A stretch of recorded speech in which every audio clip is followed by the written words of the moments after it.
মঙ্গলকোটের পলসোনা গ্রামে মা ঝাঙ্কেশ্বরী আজ স্বয়ং হাজির পুজো নিতে মন্দিরে। মাকে দেখতে ভিড়।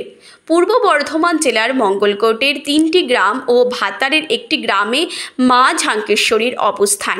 মঙ্গলকোটের মুসারু, পলসোনা ও ছোট পোশলা এবং ভাতারের বড় পোশলা গ্রামে মায়ের দেখা মেলে সোমবার।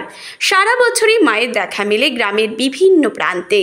গুরু পূর্ণিমার পরের দিন মায়ের পুজো অনুষ্ঠিত হয় এই 4টি গ্রামে। পুজোর দিন অর্থাৎ আজ মায়ের দেখা মেলে মন্দিরে। মা প্রতি বছরই মন্দিরে পুজো নিতে যান। এ যেন এক অলৌকিক হলেও সত্য ঘটনা। মঙ্গলকোটের এই 3টি গ্রাম ও ভাতারের একটি গ্রামে এলেই দেখতে পাবেন। সারা বছরই গ্রামের বিভিন্ন প্রান্তে এই ঝাঙ্কেশ্বরী মায়ের অবস্থান মানুষেরই সঙ্গে। তবে এই সাপ কামড়ালে বিষ হয় না বলে জানান গ্রামের মানুষজন। এই সাপ কামড়িয়ে গ্রামে কখনো কেউ মারাও যায়নি দাবি গ্রামবাসীদের। সব মিলিয়ে চিরাচরিত প্রথা মেনে পালিত হলো মা ঝাঙ্কেশ্বরীর পূজা। বেহুলা স্বামী লক্ষিন্দরকে যে সাপে কেটেছিল সেই কালনাগিনী এখানে মা ঝাকলাই নামে পরিচিত। এই পুজোকে ঘিরে এলাকার মানুষের উদ্দীপনা চোখে পড়ার মতো। ভালো পুজো নিচ্ছে।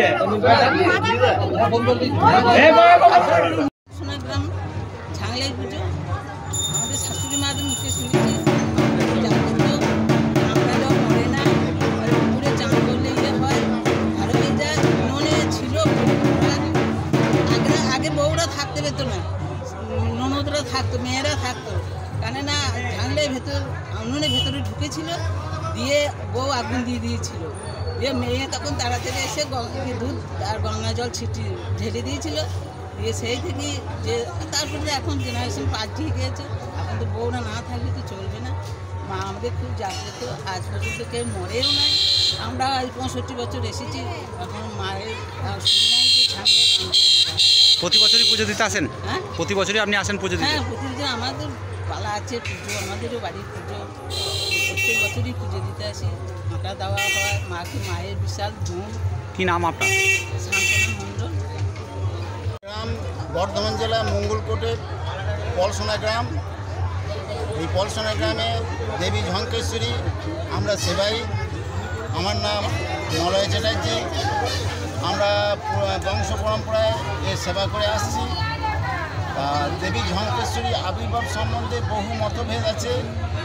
আমরা একটা মুসারু গ্রামে যে সেবাই ছিলেন মুরারি মোহন চক্রবর্তী, তার একটা পুস্তিকা থেকে জানতে পারি 909 বঙ্গাব্দে আমাদের গ্রামের পূর্ব দিকে আমাদের পলসোনাই মৌজা খুনগড় নামক স্থানে তিনি প্রথম উপনীত হন। সেইখানে উপনীত হয়ে তিনি মুসারু গ্রামে মুরারি মোহন চক্রবর্তীকে স্বপ্নাদেশ দেন, আমি এখানে আছি, তোরা আমার পুজো কর এবং পুজোর প্রচার কর। তিনি এই 7খানা গ্রামে পূজা প্রচার করেছেন। তার মধ্যে জীবন্ত ঐহিরূপী মূর্তিতে, এই মানে সর্বরূপী মূর্তিতে এই গ্রামে এই 4খানা গ্রামে পূজিতা হচ্ছেন। পলসোনা, মুসারু, ছোট বসলা, বড় বসলা। এর মাহাত্ম্য অপরিসীম। আমি তো দেখি না এখানে বিরোধ ধরনের প্রাকৃতিক দুর্যোগ ঘটেছে। এখানে ধন ধান্যে পুষ্পে সবসময় পরিপূর্ণ থাকেন, অভাব আমি দেখি না। কেউ এখানে ভিখারি অন্যান্য দেখতে পাওয়া যায় না। কার থেকে আসে, এখানে লোক অবস্থাপন্ন থাকে। আর দেবী ঝাঙ্কেশ্বরীকে দংশন করে ভুলবশত, তার কোনো বিষ হয় না। অথচ সর্ববিদরা বলেন যে বিষ আছে, কেউ বলেন এটা কোবরা জাতীয়, কৈটো জাতীয়। কিন্তু এখানে তারপর আমাদের কামড়িয়েছে। আমার দেখা কয়েকদিন আগেই এক ভদ্রলোক বললেন যে মুসারু গ্রামে কামড়েছে, ঠিকভাবে বেঁচে আছে। আমার বাড়িতে অনেকজনকে দংশন করিয়েছেন, তার কোনো কিছুই ঘটে না। বড় বেহুলা লক্ষিন্দরের যে ব্যাপারটা আসছে সেখানে কি জড়িয়ে রয়েছে?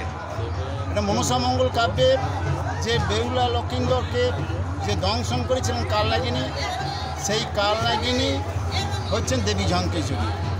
শোনা যায় নাকি বেহুলা দেবী ওনাকে অভিশাপ দিয়েছিলেন, তুই নির্বিষ হয়ে এই 7খানা গ্রামে ঘুরে বেড়াবি। সেই তিনি অভিশপ্ত, সেই কালনাগিনী। পণ্ডিত চিত্তরঞ্জন পঞ্চতীর্থের মতে ঝঙ্কারিণী থেকে, ঝঙ্কারিণী শব্দ অর্থাৎ গঙ্গা, গঙ্গার অপর নাম হচ্ছে তার থেকে ঝঙ্কেশ্বরী আসতে পারে। এই নামকরণ সম্বন্ধে একটা বিভ্রান্তি আছে।